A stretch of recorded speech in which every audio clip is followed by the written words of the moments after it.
অনেকদিন আগে একটা ব্যক্তি ছিল, নদীর ধারে তার একটা ক্ষেত ছিল, খুব সুন্দর একটা ক্ষেত। পরিশ্রম করে সেখানে সে ফসল উৎপাদন করলো। একদিন বন্যা হলো আর সমস্ত ফসল বয়ে নিয়ে গেল। প্রতি বছর বন্যা হতো আর বারবার ওর ফসল বয়ে নিয়ে যেত। সে ব্যক্তি খুব দুঃখী হয়ে পড়ল। সে ভাবল, কেন বারবার আমার সাথে এরকম হয়? তখন একজন ওকে বোঝালো যে প্রতি বছর যখন এই বন্যা আসে তখন সে তোমার ক্ষেত উর্বর মৃত্তিকা দ্বারা পুষ্ট করে তোলে। তখন সেই ব্যক্তি বুঝতে পারল যে প্রকৃতি ওকে কত বড় একটা উপহার দিয়েছে। প্রতি বছর বন্যা শেষ হওয়ার পরে সে ফসল উৎপাদন করত এবং তাতে 10 গুণ বেশি ফসল হতো। এই সংসারে যতক্ষণ না বৃষ্টির ফোঁটা মাটিতে পড়ছে, ফসল কিভাবে উৎপন্ন হবে? যতক্ষণ না এই সোনা তীব্র আগুনে উত্তপ্ত হচ্ছে, ততক্ষণ সে কুন্দন কি করে হয়ে উঠবে? সেইভাবেই যতক্ষণ না আপনি সমস্যার সম্মুখীন হচ্ছেন, জীবনে সামনে এগোবেন কিভাবে? তাই বিপদ হোক বা সমস্যা, তার সম্মুখীন হন, আর তাও ইতিবাচক মনোভাব নিয়ে। দেখবেন অবশেষে আপনি বিকাশের পথে অগ্রসর হয়েছেন। আসুন আমার সাথে ভালোবেসে বলুন, রাধা রাধা। এটা কোনো এক সময়ের কথা। একটি শেয়াল ভুলবশত একটি নগরীতে প্রবেশ করে এবং সে সেখানে হঠাৎ ধোপাদের পাড়ায় প্রবেশ করে।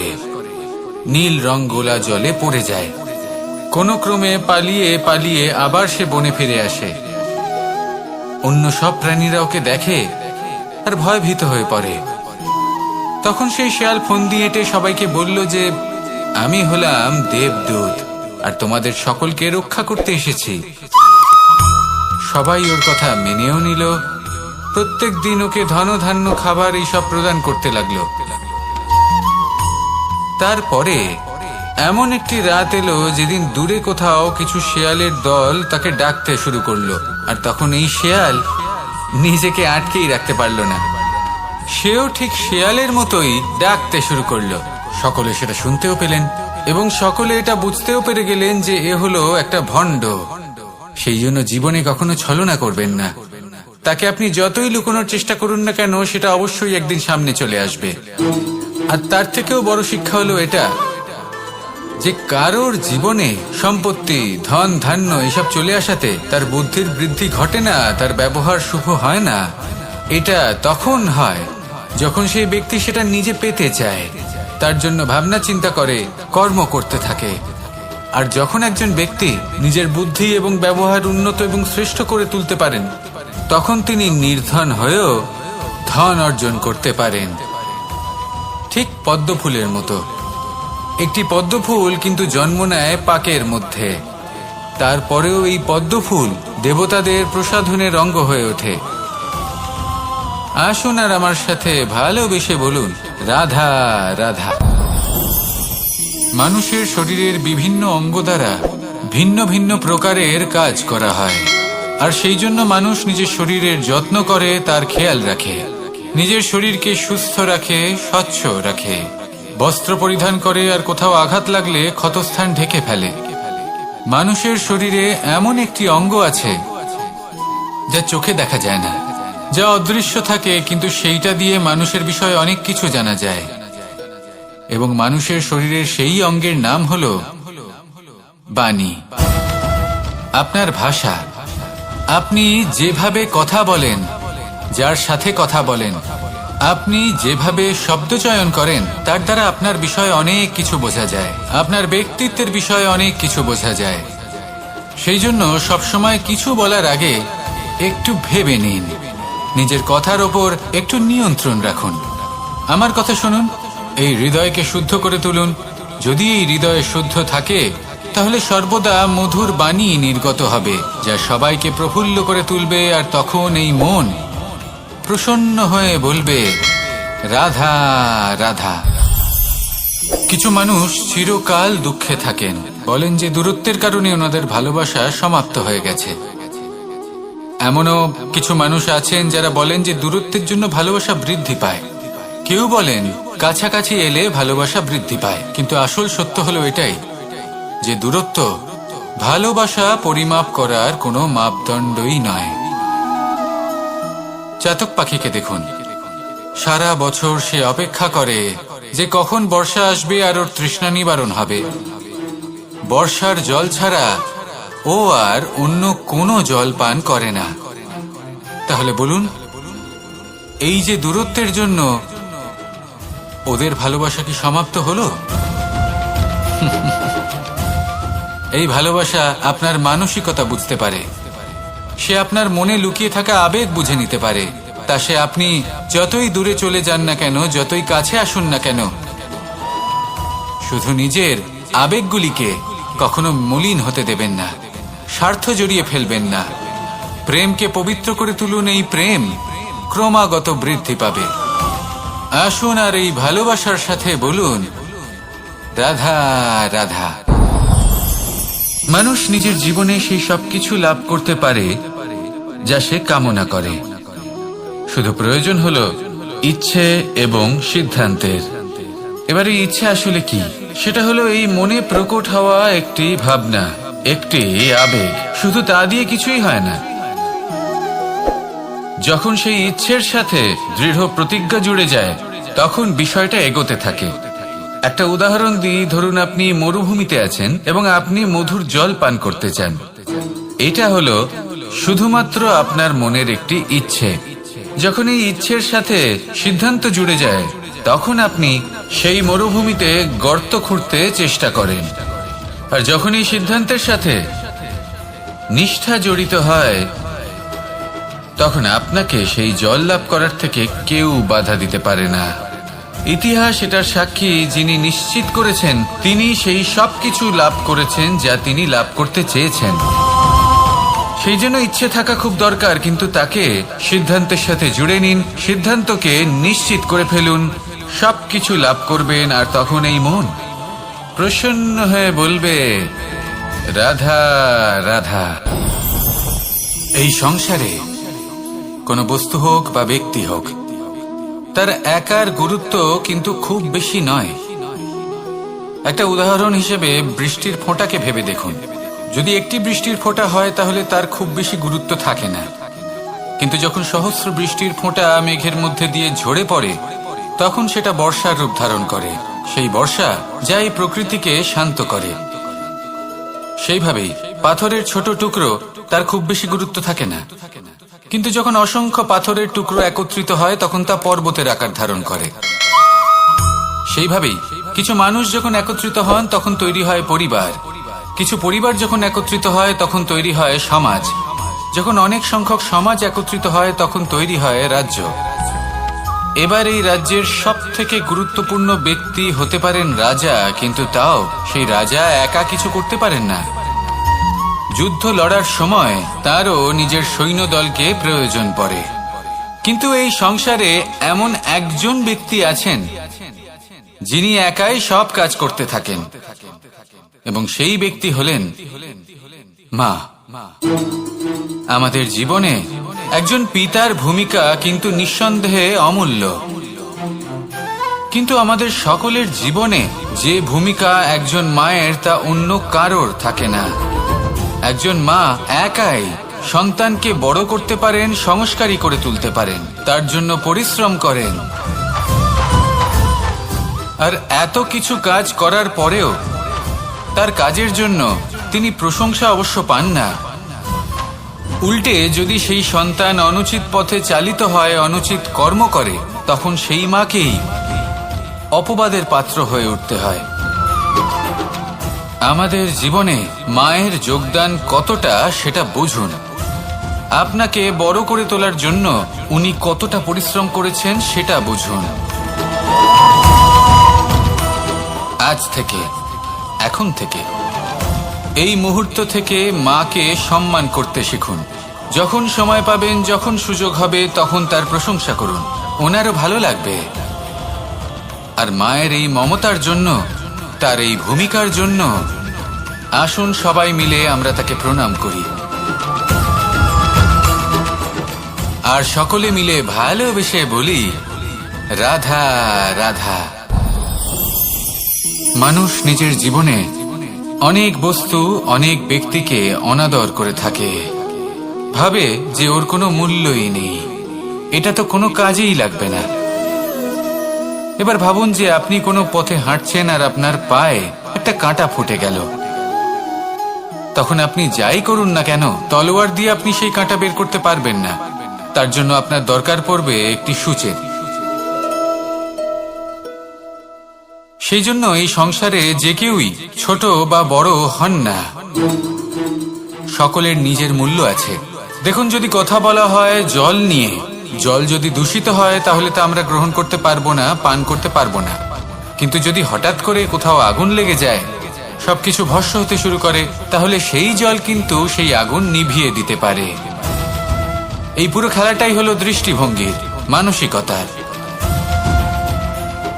আপনার মানসিকতা যদি শুভ হয় তাহলে সেটাই শুভ সত্য হয়ে আপনার সামনে আসবে। এই সংসারে বস্তু হোক বা ব্যক্তি হোক, তাতে খুঁত ধরা বন্ধ করে দিন, আর তার কি কি গুণ রয়েছে সেটা খুঁজে বের করতে শুরু করুন। জীবন সরল হয়ে যাবে এবং এই মন প্রসন্ন হয়ে বলবে, রাধা রাধা। বড়ই অদ্ভুত ব্যাপার। একটি পাথরের প্রতিমা যখন মন্দিরে স্থাপিত হয় তখন তা আমাদের কাছে ভগবান সম হয়ে দাঁড়ায়। কিন্তু যখন একজন জীবিত মানুষ মন্দিরে গিয়ে থাকেন তখন তার শরীর, মন, আত্মা সেই সব পাথর সম হয়ে দাঁড়ায়। কিন্তু এমনটা আমি ঠিক কেন বললাম ভেবে দেখুন। মানুষ এটা চান যে কোনো পরিস্থিতি, যে কোনো স্থানেই তার বিজয় হোক, কিন্তু এখানে এসে সে পরাজিত হয়। এরকম ঠিক কেন হয়? সমস্ত খেলা হলো ভাবনা চিন্তার, বিচারধারার, দৃষ্টিভঙ্গির, উত্তরদায়িত্বের খেলা। পাষাণের এই প্রতিমা, তার একটি উত্তরদায়িত্ব আছে, আশা ধরে রাখার দায়িত্ব। সেই আশা জানিয়ে মানুষ মন্দিরে আসেন। তেমনি মানুষের একটি উত্তরদায়িত্ব আছে যেটা সে ভুলে যায়। আর সেই উত্তরদায়িত্ব হলো এটা, যে মন্দিরে যে ভগবানকে সে প্রসন্ন করতে যাচ্ছে তাকে সে তখনই খুঁজে পাবে যখন পূর্ণরূপে সে সমর্পিত থাকবে। যদি মনে সমর্পণের ভাব না থাকে তাহলে ভগবান কখনো প্রসন্ন হবেন না। নিজের উত্তরদায়িত্ব বোঝার বদলে মানুষ শুধু একটা অনুষ্ঠান পালন করেন। যেমন ফুলের একটা মালা অর্পণ করেন, আর সেই কারণেই তিনি পরাজিত হন। আপনি ফুলের মালা অর্পণ করুন, প্রসাদ অর্পণ করুন, কিন্তু মনের মধ্যে পূর্ণ সমর্পণের ভাব থাকা প্রয়োজনীয়। তবেই আপনি মন্দিরে গিয়েও প্রাণবন্ত হয়ে থাকতে পারবেন, তবেই ঈশ্বরকে প্রসন্ন করতে পারবেন। আসুন আমার সাথে ভালোবেসে বলুন, রাধা রাধা। আমাদের মধ্যে বেশিরভাগ মানুষ সেই পরম শক্তিতে, সেই পরমেশ্বরের ওপর আস্থা রাখি, আর সেই জন্য আমরা বারবার মন্দিরে যাই, পুজো অর্চনা করি, নৈবেদ্য অর্পণ করি। কিন্তু অত্যন্ত গুরুত্বপূর্ণ একটা বিষয়ে আমরা ভুলে যাই, আর সেটা হলো যে পাষাণের সেই প্রতিমা যা মন্দিরে স্থাপন করা হয়েছে, তাদের মধ্যে আমরা ঈশ্বরকে খুঁজে পাবো না যতক্ষণ না বাড়িতে বিরাজমান ঈশ্বর, অর্থাৎ আমাদের মাতা পিতা, তাদেরকে আমরা সেবা করছি। দেখুন, ঈশ্বর নিশ্চিত রূপে এই সংসার নির্মাণ করেছেন, কিন্তু আপনি সেই সংসারের অংশ তবে থেকে হয়েছেন যেদিন থেকে এই সংসারে আপনি পদার্পণ করেছেন। আর এই উত্তরদায়িত্ব পালন করেছেন কারা? আপনার মাতা পিতা। ঈশ্বর আছেন, এই ভাবনা আপনার মধ্যে জাগ্রত হয়েছে আপনার মাতা পিতার মাধ্যমে। সেই জন্য মন্দিরে গিয়ে আপনি যতই প্রসাদ বিতরণ করুন তার কোনোই অর্থ নেই যদি ঘরে বসে থাকা মাতা পিতা অভুক্ত থাকেন। মন্দিরে গিয়ে পরমেশ্বরকে প্রসন্ন করার পূর্বে ঘরে বিরাজমান ঈশ্বর মানে আপনার মাতা পিতা, তাদের সেবা করুন, তাদের প্রসন্ন করুন। ঈশ্বর নিজে থেকেই প্রসন্ন হয়ে যাবেন। আসুন আমার সাথে ভালোবেসে বলুন, রাধা রাধা। প্রেম আড়াই অক্ষর, মাত্র আড়াই অক্ষরের এই শব্দ প্রেম, এর মধ্যে ত্রিলোকের এবং সমগ্র ব্রহ্মাণ্ডের বীজ নিহিত আছে। এমন কি আছে যা এই প্রেম করতে পারে না? যেখানে শক্তি এবং বিদ্যা প্রয়োগ করে আপনি কিছুই করতে পারবেন না, সেটাও প্রেম দ্বারা অর্জন করা সম্ভব। প্রেম চাইলে পাথরেও ফুল ফোটাতে পারে। প্রেম চাইলে ন্যাড়া পাহাড়ের বুক চিড়ে নদীপথ তৈরি করতে পারে। চাইলে নিরক্ষর ব্যক্তিকে সংসারের শ্রেষ্ঠ জ্ঞানী করে তুলতে পারে। শুধুমাত্র এই প্রেমের জন্য সবার দুষ্টু কানাই ঘনশ্যাম হয়ে উঠেছিল। শুধুমাত্র এই প্রেমের টানেই ত্রিলোকের স্বামী দ্বারকাধীশ নির্ধন সুদামার পদসেবাও করেছিলেন। এই প্রেম হলো সংসারের সবথেকে বড় শক্তি। এই সংসারের আধার হলো প্রেম। এমন কিচ্ছু নেই যা এই প্রেমের পক্ষে সম্ভব নয়। যেখানে বিদ্যা এবং শক্তি সাহায্য করতে পারে না, সেখানে এই প্রেম আপনাকে জয়ী করে দিতে পারে। তাহলে আসুন আর আমার সাথে ভালোবেসে বলুন, রাধা রাধা। সমুদ্র মন্থনের সময় দুই ধরনের রত্ন লাভ করা হয়েছিল। প্রথম হলাহল, যার প্রভাব থেকে এই সমস্ত সংসারের জীবের প্রাণ বাঁচানোর জন্য মহাদেব তাকে নিজের কণ্ঠে ধারণ করে নিয়েছিলেন। আর দ্বিতীয় অমৃত, যেটা কিঞ্চিত পরিমাণ মাত্রায় পাওয়া গেছিল। কখনো কখনো জীবনে এমন কোনো বস্তু যা আপনি প্রয়োজনের থেকেও অনেক বেশি মাত্রায় ভোগের জন্য লাভ করে থাকেন, তা আপনার জন্য বিষ প্রমাণিত হতে পারে। যেমন জল, প্রয়োজনের থেকে অনেক বেশি মাত্রায় যদি এই জল আসে তাহলে আপনার প্রাণ কাটতে পারে। কিন্তু পরিশ্রমের পরে এক পাত্র শীতল জল দ্বারা আপনি যদি স্নান করে নেন, তাহলে তা আপনার শরীরের জন্য অমৃত হবে। পরিশ্রম করার পরে যদি আপনার শরীর এক পাত্র খাবার লাভ করে, তাহলে তা আপনার শরীরের জন্য অমৃত। কিন্তু যদি কোনো পরিশ্রম না করেই আপনি দিনরাত শুধুই খাবার গ্রহণ করতে থাকেন, তাহলে আপনার কাছে তা বিষ সমান। বিষ এবং অমৃত গ্রহণ করাটা আপনার উপরে নির্ভর করছে। কোনো বস্তু আপনার পক্ষে বিষও হতে পারে, আবার অমৃতও হতে পারে। নির্ভর করছে যে আপনি সেটা কিভাবে ব্যবহার করছেন, কতটা মাত্রায় ব্যবহার করছেন। আসুন আমার সাথে ভালোবেসে বলুন, রাধা রাধা। হয়তো আপনার মনে কখনো এই প্রশ্ন আসতে পারে যে ইমারত কেন নির্মাণ করা হয়, কেন উৎসব পালন করা হয়, কেন মানুষ নিজেদের জন্মদিন পালন করেন, কেন দোল, বিজয়া দশমী, রাখি, দীপাবলির মতো উৎসব পালন করা হয়। যদি এগুলো পালন না করা হয় তাতে কি যায় আসে? যদি এই দোল উৎসব পালন না করা হয়, তাহলে কি এই সংসার ভুলে যাবে যে নারায়ণের প্রতি ভক্তির কারণে ভক্ত প্রহ্লাদকে অগ্নি স্পর্শও করতে পারেনি? যদি বিজয়া দশমী পালন না করা হয়, তাহলে কি এই সংসার ভুলে যাবে যে এই দিনে শ্রীরাম রাবণকে বধ করেছিলেন? যদি আমরা দীপাবলির এই উৎসব পালন না করি, তাহলে কি এই সংসার এটা ভুলে যাবে যে অযোধ্যাতে অমাবস্যার এমন এক রাত এসেছিল যে রাত্রে অযোধ্যা পূর্ণিমার থেকে বেশি উজ্জ্বল হয়ে উঠেছিল? যদি এই রাখি উৎসব পালন না করা হয়, তাহলে কি এই সংসারের ভাই এবং বোনেরা একে অপরের প্রতি ভালোবাসা কি সেটা ভুলে যাবেন? বিষয়টা ভুলে যাওয়ার নয়, বিষয়টা হলো মনে রাখা। যখন জীবনে আমরা কোনো একটা স্থানে পৌঁছই, উপলব্ধিগুলোর উৎসব পালন করি, যাতে সেই মুহূর্তে আমরা সকলের মধ্যে আনন্দ ছড়াই এবং মানুষ সেই মুহূর্তটা মনে রাখেন। এই স্মৃতিগুলোই মানুষের মধ্যে বিশ্বাসের জন্ম দেয়। এই বিশ্বাস যে আগামী যেদিন আসছে তাতে আরো আনন্দের সম্ভাবনা রয়েছে। ভালোবাসার এই উৎসব, ভালোবাসার এই পার্বণ, এটা মানুষের মনে বিশ্বাসের জন্ম দেয় যে প্রত্যেক যুগে কেউ না কেউ এসেছে এবং পরবর্তীতেও আসবে। তাহলে আসুন আমরা ডুবে যাই আমার লীলার এই প্রেম যাত্রায় এবং ভালোবাসার এমন একটা উৎসব পালন করা যাক যা এই সংসার যুগ যুগ পর্যন্ত মনে রাখবে। তাহলে আসুন আর আমার সাথে ভালোবেসে বলুন, রাধা রাধা। প্রেমের পরিভাষা আসলে কি? ভিন্ন ভিন্ন ধরনের ব্যক্তি, ভিন্ন ভিন্ন ধরনের প্রেমী আলোচক বিভিন্ন ধরনের পরিভাষা প্রদান করেন এই প্রেম নিয়ে। কিন্তু প্রত্যেকের মনেই কখনো কখনো এই প্রশ্ন এসেছে, এই ভালোবাসা আসলে কি? নিজের প্রিয়তমকে জয় করাই কি প্রেম? চার হাত এক হয়ে যাবার নামই কি প্রেম? নিজের আবেগ ব্যক্ত করাই কি ভালোবাসা? না, প্রেমের অর্থ কাউকে লাভ করা নয়, বরং তার মাঝে বিলীন হয়ে যাওয়া। যদি কারোর হাত ধরে থাকি, তাহলে আজীবন তার সাথে পথ চলা হলো প্রেম। প্রেম শুধুমাত্র সেটা নয় যা প্রেমী আর প্রেমিকার কেশ দামে মালা বেঁধে দেয়। মাতা পিতার জন্য দিনরাত পরিশ্রম করা, নিজের পরিবারের জন্য দিনরাত পরিশ্রম করা, সেটাও প্রেম। নিজের বন্ধুদের জন্য, আপনজনের জন্য সবকিছু উজাড় করে দেওয়ার নাম হলো ভালোবাসা। নিজের মাতৃভূমির জন্য সাহসের সাথে লড়াই করা এবং আনন্দে নিজের জীবন ত্যাগ করে দেওয়াও কিন্তু প্রেমের নামান্তর।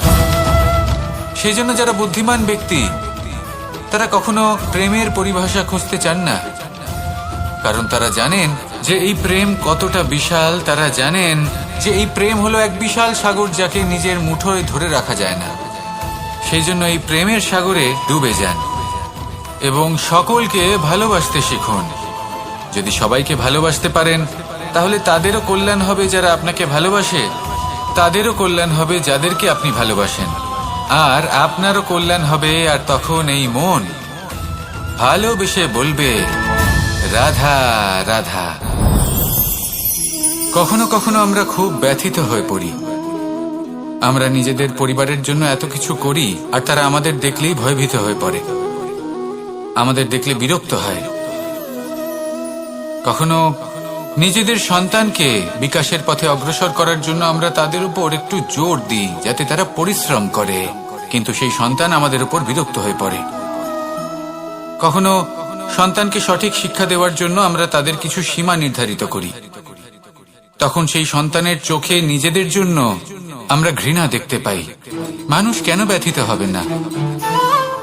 দেখুন, যখন সূচের দ্বারা আপনি বস্ত্র সেলাই করেন তখন সূচের আঘাত সেই বস্তুকে সহ্য করতে হয়, কিন্তু তাতে সেই সূচ বা আপনার উদ্দেশ্যে কোনো প্রভাব পড়া উচিত নয়, কারণ আপনি তো আপনার কর্ম করছেন, আর তাও পূর্ণ নিষ্ঠা ভরে, এবং অবশেষে আপনার উদ্দেশ্য শুভ প্রমাণিত হবে। তাই কেউ বিরক্ত হচ্ছে বলে বা কারোর চোখে নিজের প্রতি ঘৃণা দেখার ভয় কখনো পিছিয়ে যাবেন না। কষ্ট না করে বিকাশ সম্ভব নয়। কর্ম করতে থাকুন, সব কিছু শুভ হবে। আসুন আমার সাথে ভালোবেসে বলুন, রাধা রাধা। মাতা পিতার মনে সবসময় এই বাসনা বাস করে যে ওনাদের সন্তানের যেন মঙ্গল হয়। নিজের সন্তানকে সেই সবকিছু দেবার সবসময় চেষ্টা করতে থাকেন যেগুলো তারা নিজেরা নিজেদের জীবনে কখনো পেতে পারেননি, এবং এই প্রক্রিয়ায় সব থেকে গুরুত্বপূর্ণ বিষয়টি ভুলে যান, নিজের সন্তানকে সেই জিনিস দেওয়া যেটা উনি সব থেকে আগে পেয়েছেন। আমি ধনের কথা বলছি না, আমি বলতে চাইছি নিজের অভিজ্ঞতা দ্বারা ওনারা যে মানসিক স্থিতি লাভ করেছেন, ওনারা যে মর্যাদা লাভ করেছেন, যে শিক্ষা ওনারা লাভ করেছেন, সবার আগে নিজের সন্তানকে সেটা দেওয়া প্রয়োজন। সেটা যদি নিজের সন্তানকে দিতে পারেন তাহলে এই সন্তান জীবনে তার পথে এগোতেও পারবে, ধন অর্জন করতে পারবে এবং শক্তিশালী অনুভবও করতে পারবে। সেই জন্য সন্তানকে সবার আগে সেটা দান করুন যেটা সব থেকে বেশি মূল্যবান। সেটা দিন যেটা আপনি সবার আগে লাভ করেছেন। আসুন আমার সাথে ভালোবেসে বলুন, রাধা রাধা। ধন, সম্পদ, ঐশ্বর্য, মানুষ হয় নিজের সৌভাগ্যের দ্বারা এগুলো লাভ করে থাকেন বা কর্মের দ্বারা। সৌভাগ্য আসলে কি? গ্রহের দশা যা প্রত্যেক মুহূর্তে বদলাতে থাকে। কর্মের মাধ্যমে যখন আপনি ধন অর্জন করেন তখন সেই ধন আপনার আগামী প্রজন্ম লাভ করে। সেটা হয় সে ভোগ করে বা তার জন্য তার ভোগান্তি হয়, আর এটা নির্ভর করছে আপনার কর্মের ওপরে। কি কর্ম করেছেন আপনি সেই ধনকে লাভ করার জন্য? যদি আপনি সৎ পথে চলেন, নিষ্ঠা ভরে আপনি কর্ম করে থাকেন এবং তার ফলে আপনি ধন অর্জন করে থাকেন, তাহলে আপনার আগামী প্রজন্ম সেটা ভোগ করবে, সেটা প্রয়োগ করবে নিজের বিকাশের জন্য। কিন্তু যদি আপনি কুকর্ম করে থাকেন, কোন রকম ছলনা করে থাকেন এই ধন লাভ করার জন্য, তাহলে 100% আপনার আগামী প্রজন্মকে এর জন্য ভুগতেই হবে। তাহলে আপনি কি চাইবেন? যে আপনার আগামী প্রজন্ম সুখ ভোগ করবে নাকি আপনার কুকর্মের পরিণাম ভোগ করবে? নির্বাচন আপনারই। আসুন আমার সাথে ভালোবেসে বলুন, রাধা রাধা। কর্ণ, সূর্যপুত্র কর্ণ, স্বয়ং সূর্যের পুত্র, দেবী কুন্তির প্রথম পুত্র। সেই কর্ণ যার একটি বাণ আমার রথকে, সেই রথ যার ওপর মহাবলী অর্জুন বিরাজমান ছিলেন, যার পতাকায় স্বয়ং হনুমান ছিলেন, সেই রথকে তার একটি বাণ ধসিয়ে দিতে পেরেছিল।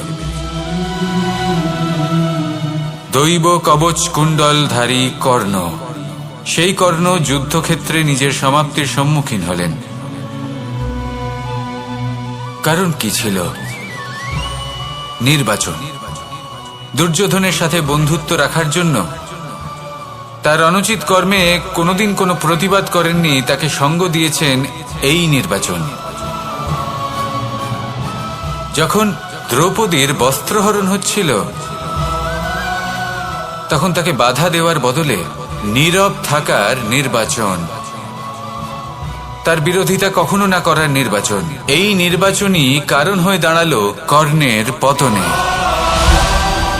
এই সংসারে সবার উপকার আপনি স্বীকার করতে পারেন, তাকে সম্মানও করতে পারেন, কিন্তু তার সামনে এতটাও নত হবেন না যে নিজের অন্তর্মনের কথাটা আপনি শুনতে না পান। নির্বাচন যদি ধর্মসঙ্গত হয়, তবেই তা শুভ হয়।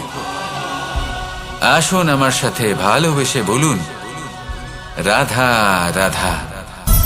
ভীষ্ম একটা মহান নাম, দেবী গঙ্গার সুপুত্র। স্বয়ং বৃহস্পতি এবং পরশুরাম ছিলেন ওনার শিক্ষাগুরু। অত্যন্ত মহান যোদ্ধা ছিলেন, কিন্তু এই মহান যোদ্ধা, ইনি ইতিহাসে আজ পর্যন্ত সেই সম্মান পেলেন না যার উনি যোগ্য ছিলেন। কারণ নির্বাচন। রাজ সিংহাসনের সেবা করার প্রতিজ্ঞা নিয়েছিলেন উনি। এবার রাজ সিংহাসনে যেই বসুক না কেন, তার সেবা করা, তার প্রত্যেক আদেশ পালন করা, এটাই ছিল ওনার প্রতিজ্ঞা। তা সেই ব্যক্তি উচিত হোক বা অনুচিত, সে উচিত পথে চলুক বা অনুচিত পথে চলুক, সুপাত্র হোক বা কুপাত্র, উনি তার সেবা করতে থাকলেন, তার প্রত্যেক আদেশ পালন করতে থাকলেন, নিজের প্রতিজ্ঞা পালন করতে থাকলেন। ধৃতরাষ্ট্র নেত্রহীন অবশ্যই ছিলেন, কিন্তু এতটাও নেত্রহীন ছিলেন না যে উনি প্রজাদের চোখের জল, ধর্ম অধর্ম দেখতে পাবেন না। উনি সব বুঝতে পারতেন। আর এদিকে ভীষ্ম নিজে প্রতিজ্ঞাবদ্ধ হয়েছিলেন। দুর্যোধন অনুচিত পথে চালিত হচ্ছিল, তাও উনি তাকে সঙ্গ দিতে থাকলেন। আর পরিণামস্বরূপ আজ পর্যন্ত ইতিহাসে উনি সেই স্থান পেলেন না, সেই সম্মান পেলেন না যার যোগ্য উনি ছিলেন। যদি আপনি কোনো প্রতিজ্ঞা করে থাকেন, তা সে যতই কোনো উচিত কারণের জন্য হোক না কেন, যদি আস্তে আস্তে সময়ের সাথে সেই প্রতিজ্ঞা আপনাকে অনুচিত পথে চালিত করে অধর্মের পথে নিয়ে যায়, পাপের পথে নিয়ে যায়, তাহলে সেই প্রতিজ্ঞা ভঙ্গ করা অত্যন্ত আবশ্যক। সময় অনুসারে নিজেকে বদলানো আবশ্যক, নয়তো এই প্রতিজ্ঞা আপনাকে দিয়ে পাপ কর্ম করাবে, কুকর্ম করাবে, আর আপনার বিনাশের কারণ হবে। আসুন আমার সাথে ভালোবেসে বলুন, রাধা রাধা।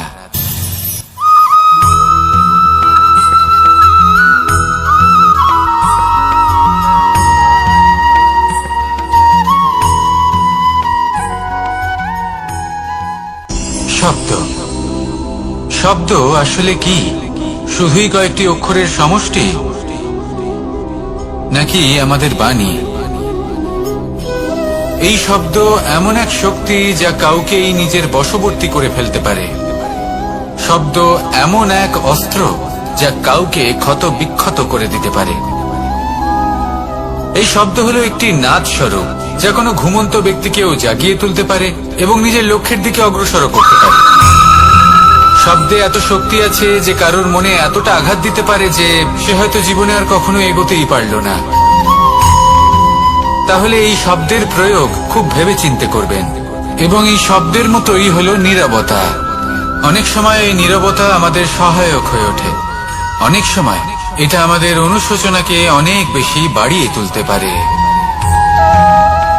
ভীষ্ম পিতামহ, অঙ্গরাজ কর্ণ যখন দ্রৌপদীর বস্ত্রহরণ হচ্ছিল তখন এনারা নীরব ছিলেন, দুর্যোধনের বিরোধিতা করেননি, ওকে বাধা দেননি। আর তারপর কি হলো সেটা আপনারা সকলে জানেন। দেখতে গেলে নীরবতা চুপ করে থাকা, কিন্তু যদি কোনো দুষ্টের সামনে চুপ করে থাকেন, যদি তার বিরোধিতা না করতে পারেন, তাহলে এই নীরবতাই অনেক বড় পাপের আকার ধারণ করে। মনে রাখবেন আর আমার সাথে ভালোবেসে বলবেন, রাধা রাধা।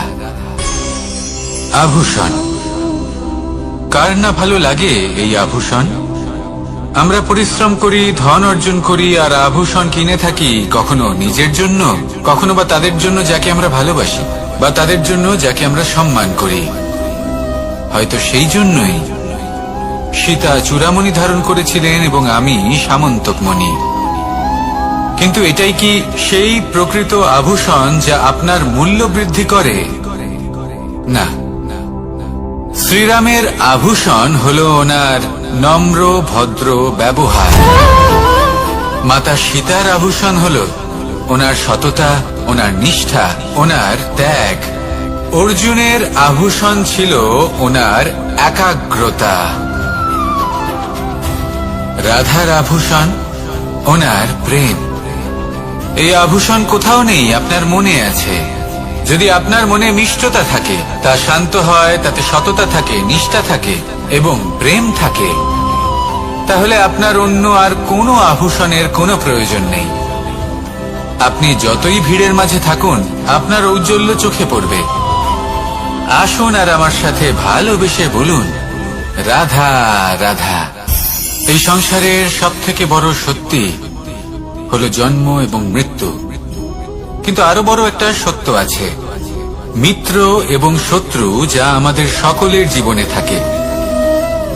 মিত্র সে যে আমাদের সঙ্গ দেয় এবং সংসারের সব থেকে উঁচু শিখরে আমাদের নিয়ে যায়, এবং শত্রু সে যে যে কোনো মুহূর্তে যে কোনো শিখর থেকে আমাদের নিচে ফেলে দিতে পারে। এবার বিচিত্র ব্যাপার হলো এটাই যে আমরা নিজেরাই এদের সাথে নিয়ে চলি, নিজেরাই এদের পালন করি। তা কি করে? প্রথমে বুঝুন এই মিত্র এবং শত্রু কারা। আপনার নিজের মন, আর কেউ নয়। এই মনই হলো মিত্র যখন তাতে ভারসাম্য বজায় থাকে, তা নিয়ন্ত্রিত থাকে, তা পবিত্র হয়। কিন্তু যদি এই মন অনিয়ন্ত্রিত হয়ে পড়ে, যদি আপনাকে সে নিয়ন্ত্রণ করতে শুরু করে, তখন সেই আপনার সব থেকে বড় শত্রু হয়। সেই জন্য এই মনের ওপর নিয়ন্ত্রণ রাখতে শিখুন, এতে ভারসাম্য বজায় রাখতে শিখুন। তাহলে আপনি এমন এক বন্ধুকে পাবেন যে আপনাকে এই সংসারের শিখরে পৌঁছে দেবে। আসুন আমার সাথে ভালোবেসে বলুন, রাধা রাধা। ঈশ্বর আসলে কে? সংসারের বেশিরভাগ মানুষের কাছে ঈশ্বর হলেন এই সংসারের রচয়িতা, পালনকর্তা। কারোর কাছে উনি জ্ঞাতা, কারোর কাছে উনি হলেন আস্থার প্রতীক, আবার কারোর জন্য শুধুমাত্র অন্ধ বিশ্বাস। কিন্তু এই ঈশ্বর কি কোনো শরীর, নাকি একটা বোধ, নাকি শুধুই শ্রদ্ধা? ঈশ্বর হলেন তিনি যিনি হলেন আপনার ইষ্ট। সেই জন্যই তো গুরু, মাতা, পিতা এনাদেরও ঈশ্বরই বলা হয়েছে।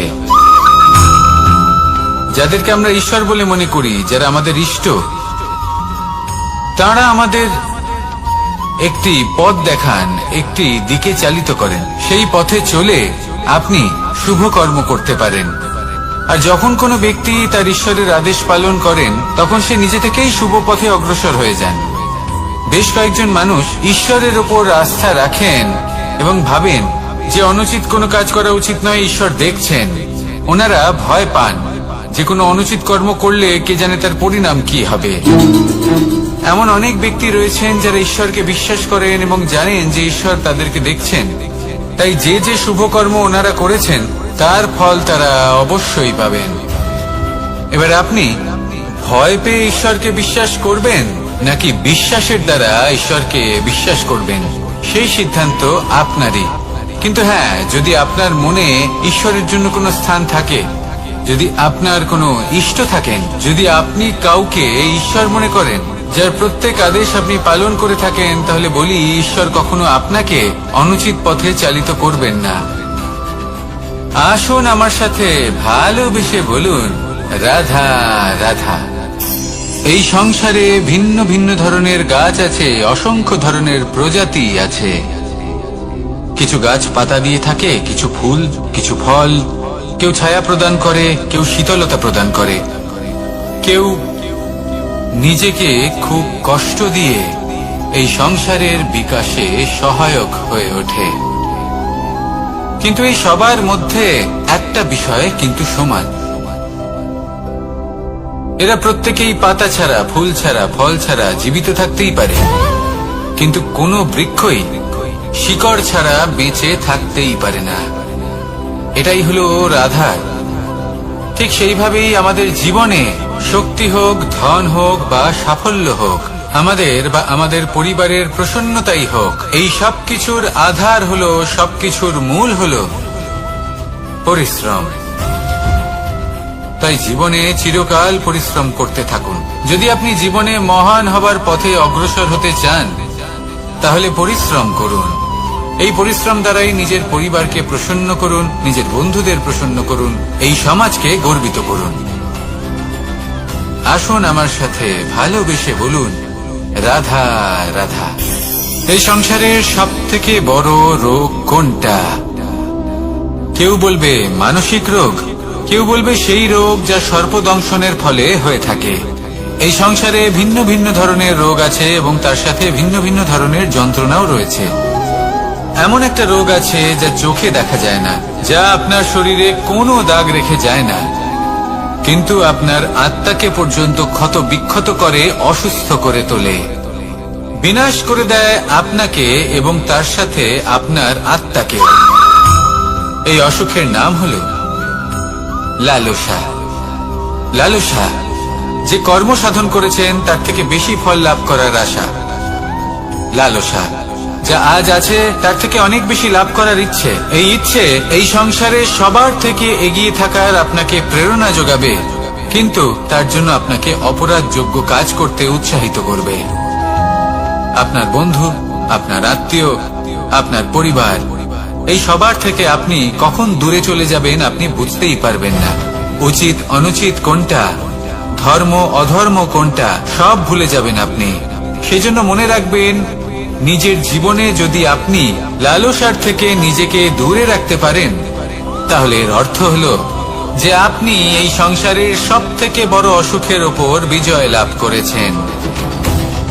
আসুন আমার সাথে ভালোবেসে বলুন, রাধা রাধা। এই সাগর কত বিশাল আকার, কখনো শান্ত কখনো উত্তাল, কিন্তু এই সাগরকে এত মহান কে করে তুলল? জল। এবার এই জলের যাত্রা দেখুন, সেটা কতটা কঠিন। এই জল সাগরে থাকে, সূর্য ওকে এতটা উত্তপ্ত করে তোলে যে এই জল নিজের অস্তিত্ব হারিয়ে ফেলে এবং বাষ্পে পরিণত হয়ে হাওয়ায় মিলিয়ে যায়। তারপরে আকাশে যায় আর নিজের অস্তিত্ব আবার হারিয়ে ফেলে, মেঘে পরিণত হয়। তারপর এই মেঘ কোথাও গিয়ে কোনো পর্বতে ধাক্কা খায়, তারপর আবার এই জল নিজের অস্তিত্ব হারায়। তারপরে বর্ষার রূপ ধারণ করে তা বর্ষিত হয়, বা কোনো পর্বতের চূড়ায় তার শিখরে বরফের রূপ ধারণ করে। তারপরে এই বর্ষা মাটির দিকে নিজের যাত্রা শুরু করে। এবার মাটিতে ঝরে পড়া এই বর্ষা স্রোতের আকার ধারণ করে এবং আস্তে আস্তে বইতে থাকে। এ নদীর আকার ধারণ করে এবং নদী রূপে বইতে বইতে পাথরে ধাক্কা খায় বা কোনো পর্বতে ধাক্কা খায়, আর তারপর এই নদী এসে সাগরে সমাহিত হয়ে যায়। নদীর এই জল আবারও নিজের অস্তিত্ব হারিয়ে ফেলে, কিন্তু এইবার সেই জল নিজেই সাগরে পরিণত হয়। এটা আমাদের সকলের জন্য একটা শিক্ষা যে এই সংসারে জীবন এবং সময়ের হলো এক অনন্ত যাত্রা। এই সংসারে যা কিছু আছে তার সূত্রপাত কোথাও একটা হবেই। সেই জন্য মৃত্যু এবং সমাপ্তির চিন্তা ত্যাগ করে দিন। আর যে সূত্রপাত আপনি লাভ করছেন তার আনন্দ উপভোগ করুন। ভেবে দেখুন আপনি কিভাবে শ্রেষ্ঠ কর্ম করতে